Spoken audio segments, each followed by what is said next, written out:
Ayo, Isidro. Holler at the people. 10,000 tacos. Welcome to 10,000 Tacos. 10,000 Tacos is a podcast that takes a look at the world, the taco world and beyond, through the eyes of a taquero. I'm Isidro Salas, your host, and I grew up in a taco truck, and I want to share with you those experiences and many of those lessons that have shaped the way I look at the world today. 10,000 tacos. Yo, 10,000 tacos. I'm going to be talking a little bit about choices. Have you ever gotten to a taco truck, looked up at the menu, and just stared at the menu? And stared some more. Stared even more. Sat there, staring. Not realizing a line is starting to form. And then ask yourself, what do I want? Meanwhile, others behind you getting upset with you because you were taking too damn long to make your order. Some people call this choice disorder.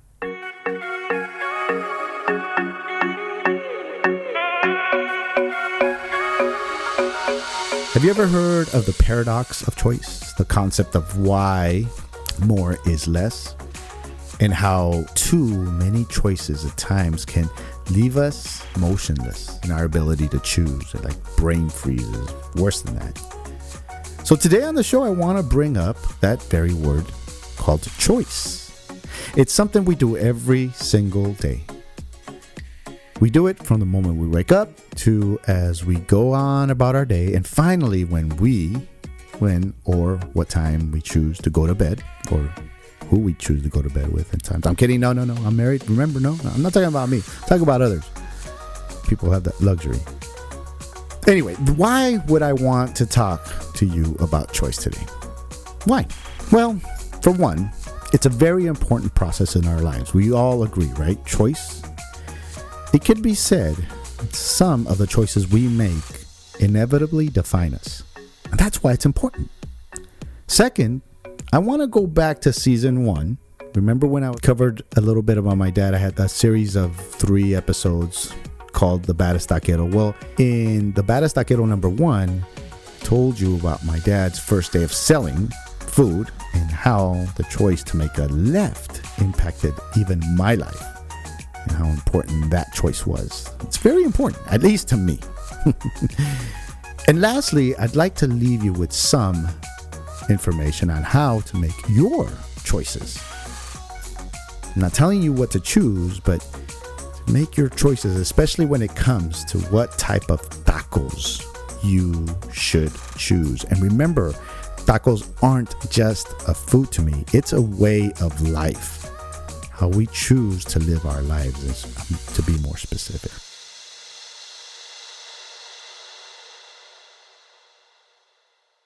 But first, again, we'll go to what is a choice. A very simple definition, right? It's selecting or making a decision when faced with 2 or more options, right? So if you have 2 options, it seems like the decision is a little bit easier, or is it? But when you have a multitude of options, and I'll give you an example of this, right? If you ever go to a grocery store and you just want to get jam for your sandwich, and there are about 24 choices to make.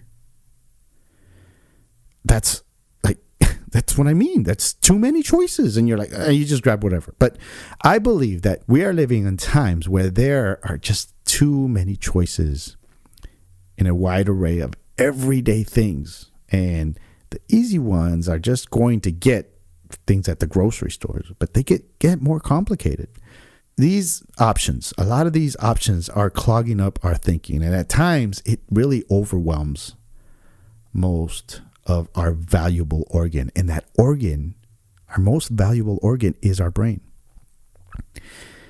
I think it leads to fatigue, and sure enough, fatigue will lead to just when we go blah, where we just don't even want to think about choices. We just, and we stop making an effort to make a choice. And we just select whatever one is there.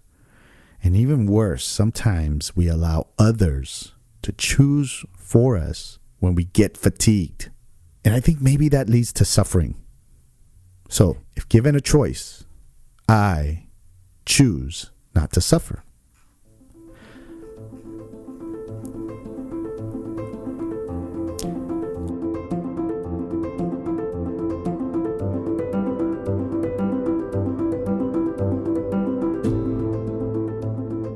I often wonder what would have happened to me if my dad would have made bad choices. And I quickly am reminded that my dad, like all human beings, has made mistakes.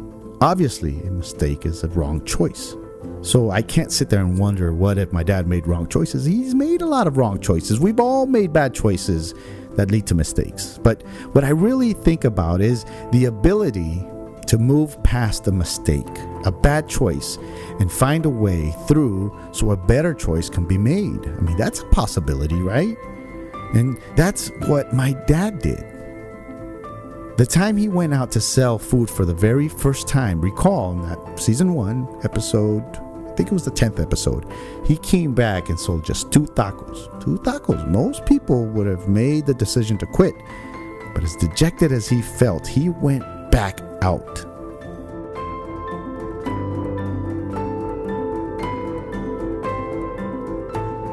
He chose to go back out. Follow the same road to that T intersection. The same path, but this time he makes a left. So we go back to that day in 1980, the first day of selling food.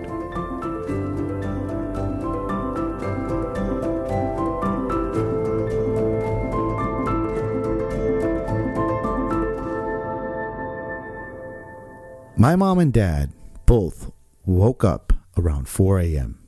Why 4 a.m.? Well, I could only imagine the preparation of the food my mother had to make.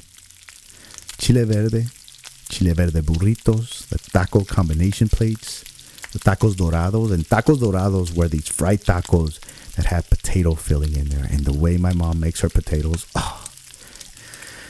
So some of these combination plates, which consisted of meat, rice, beans, took a lot of time to make. So that's one of the reasons why they woke up early that night. She used saran wrap to cover these plates. And then on top of that, she put foil paper to help further preserve the heat. Meanwhile, my dad had loaded all the ice, about 50 to 60 pounds worth, onto the side of the truck. And then he stacked cans of soda up neatly next to one another. Remember, presentation is part of marketing. So even back then, I don't know if he knew about marketing, but he knew that presentation, what people saw first, was going to be something important. It was going to make people want to buy something if things look neat. So on this day, he also stocked a variety of chips, potato chips, Cheetos, Fritos, all these things on the shelves above the sodas. And just like the soda cans, he packed these chips in a very orderly fashion. So that took a lot of time. On this day, their very first day, I could only imagine they woke up super early so they'd have enough time to prep the truck and make it out before traffic. Even though it was 1980, there was still traffic going up the 101 into Sunnyvale. And back then, now that you see these big super highways, 4 to 5 lanes, back then there were only 2 lanes on each side. It's hard to believe. Brush right in the middle is crazy, now that I think about it. Anyway, it was an area my father wanted to go to, the Sunnyvale area, because he had heard that there was a lot of construction sites in that area. And where there's construction sites, there's big crews who are hungry. You know, it's funny. Not much has changed. I mean, of course it's changed, but if you drive up to Sunnyvale, Mountain View, a lot of these Silicon Valley cities, you're seeing that transformation today. Some of the buildings that were being put up 30, 35 years ago are being knocked down and being replaced with these new modern ones. You're still seeing it today. It's sad in a way, but it's also good because you know there is a lot of progress going on.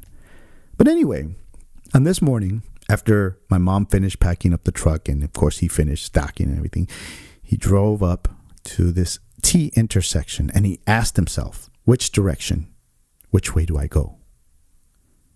He stayed there a bit, and then all of a sudden, he hears a loud beep. The car behind him honked at him to move. Obviously, he's got startled, and he makes a quick right turn. He then saw that there were some construction sites coming up, so he drove up to the very first one. He got off the truck and went up to the very first person he could find with a construction cap, these construction caps that look like. So he thought they were, a lot of people think this, but he thinks that this person is very important and asked with his limited English, break time? He rubbed his belly as if he was signaling hungry. He didn't get a response. The man just kept walking away. So then he drove to the next construction site. And again, he walked up to another person. This person, though, he looked as if he knew how to speak Spanish. And just in case you're thinking it, well, how do you know? You can tell when somebody could speak Spanish. Trust me. You just know. It still happens to me to this very day. People will just come up to me and ask me something in Spanish. It happens a lot to me, right? Anyway, let's keep moving on. So my dad says, amigo, usted es el encargado aquí, which means, friend, are you the man in charge here?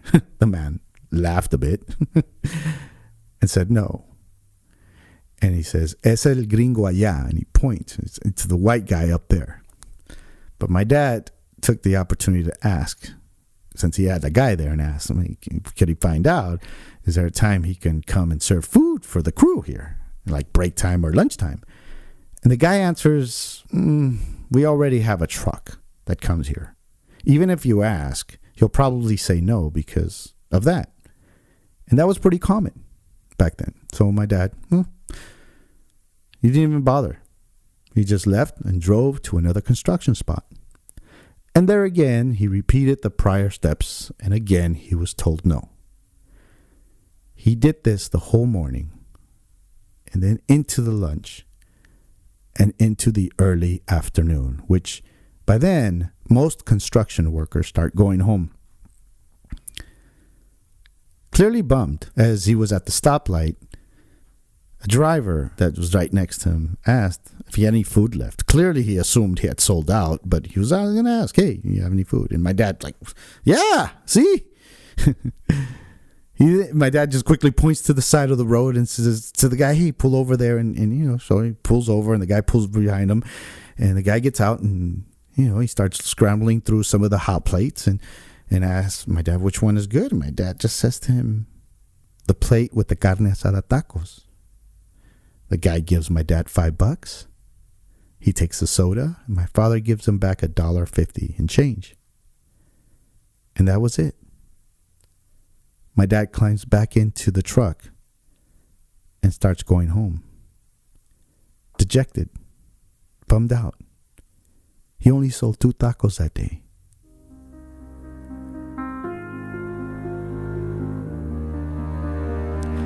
I remember this day distinctly because I was sitting in the living room waiting for him to come home. And when I heard the truck driving up, I went to the front and I saw him as he was getting out. He had this very sad face and dejected, and I just thought, man, that sucks. But as soon as he walked in, his attitude sort of changed. And I remember that. To this day, I remember that he was happy to see us, of course. And we were happy to see him. So he repeats the same thing the next day. And he goes out to the same road. And instead of making that right turn, this time he chooses to make a left. And as he makes this left, he doesn't see construction sites, but he sees office buildings. And a person waves him down. He goes in there to the parking lot. And this person asks if he was selling food. So he says, he pops it open. He pops the truck open. One person comes in. They take one of these plates, of combination plates, with some soda. Another person comes. Then another person comes, and he hasn't even left. And he's serving people. They're just coming. And he's, wow, he's kind of thinking, well, these ain't construction sites. These are just buildings, office buildings, people coming in and out of. And as the day progressed, he went to another of these sites. He asked one of the people, hey, do you know if there's other people? And what he found out is that these office workers, they had break rooms, and a lot of them would bring their own lunch. But when they would see a truck, they would buy stuff off that. And my dad was like, well, I could keep coming back. And he kept asking people, should I come back throughout the day? Could I come back? And several people said no, but some other people said, yes, come back at this time. And that's how he got started to develop a route, to know that, wow, I could make a routine out of this. And that's how when he came home, he had this bigger smile.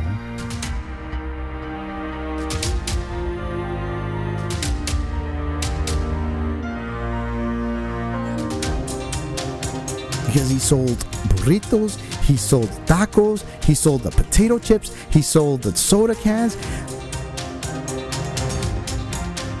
I mean, it wasn't a blowout. He came home with some food, but at least he made more money than the previous day. That choice to make a left obviously is important, but the choice the day before not to give up, the choice to say, I'm going to go back out there, the choice not to let the dejection and the embarrassment, the declination of sales bum him out, to look past that. That's the choice that I'm talking about. That's the choice that I learned from, that I saw, that my siblings saw. Clearly, it's different than the choice of what we were talking about earlier, of having too many things to choose from. But even when you simplify it, you have A or B, one or two, left or right. Even when you make the wrong choice, you still have a chance to make the right one. And that's what my dad did. And that's what I love about my journey now, that I see. There were times that I didn't want to keep going with this podcast. I thought, it's not doing well. And I look back. I think about the times that he went up to the construction guy and didn't even speak English.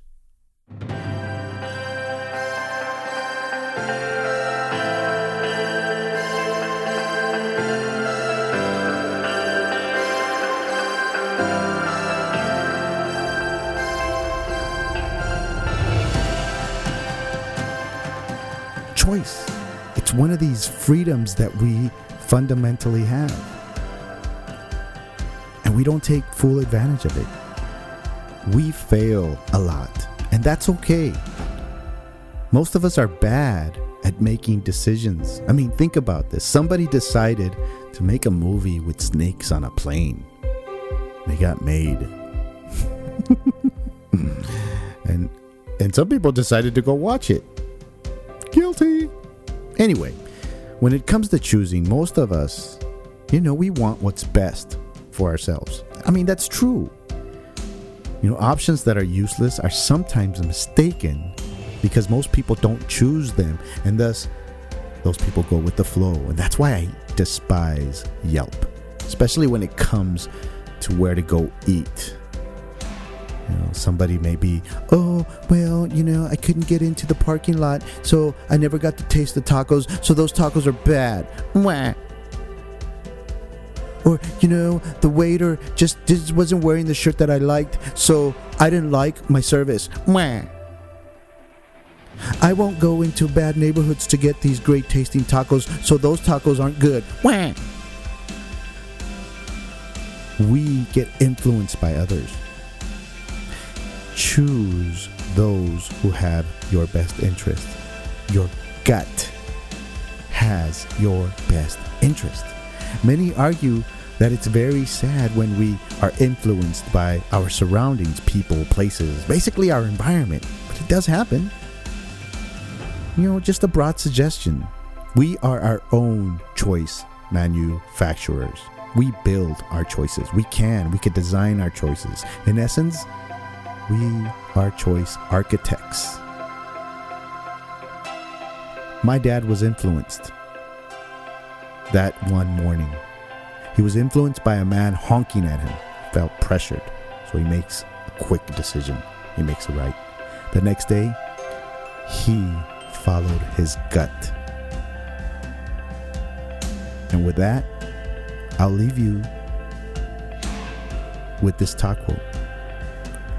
Your gut usually leads to good tacos. Follow your gut.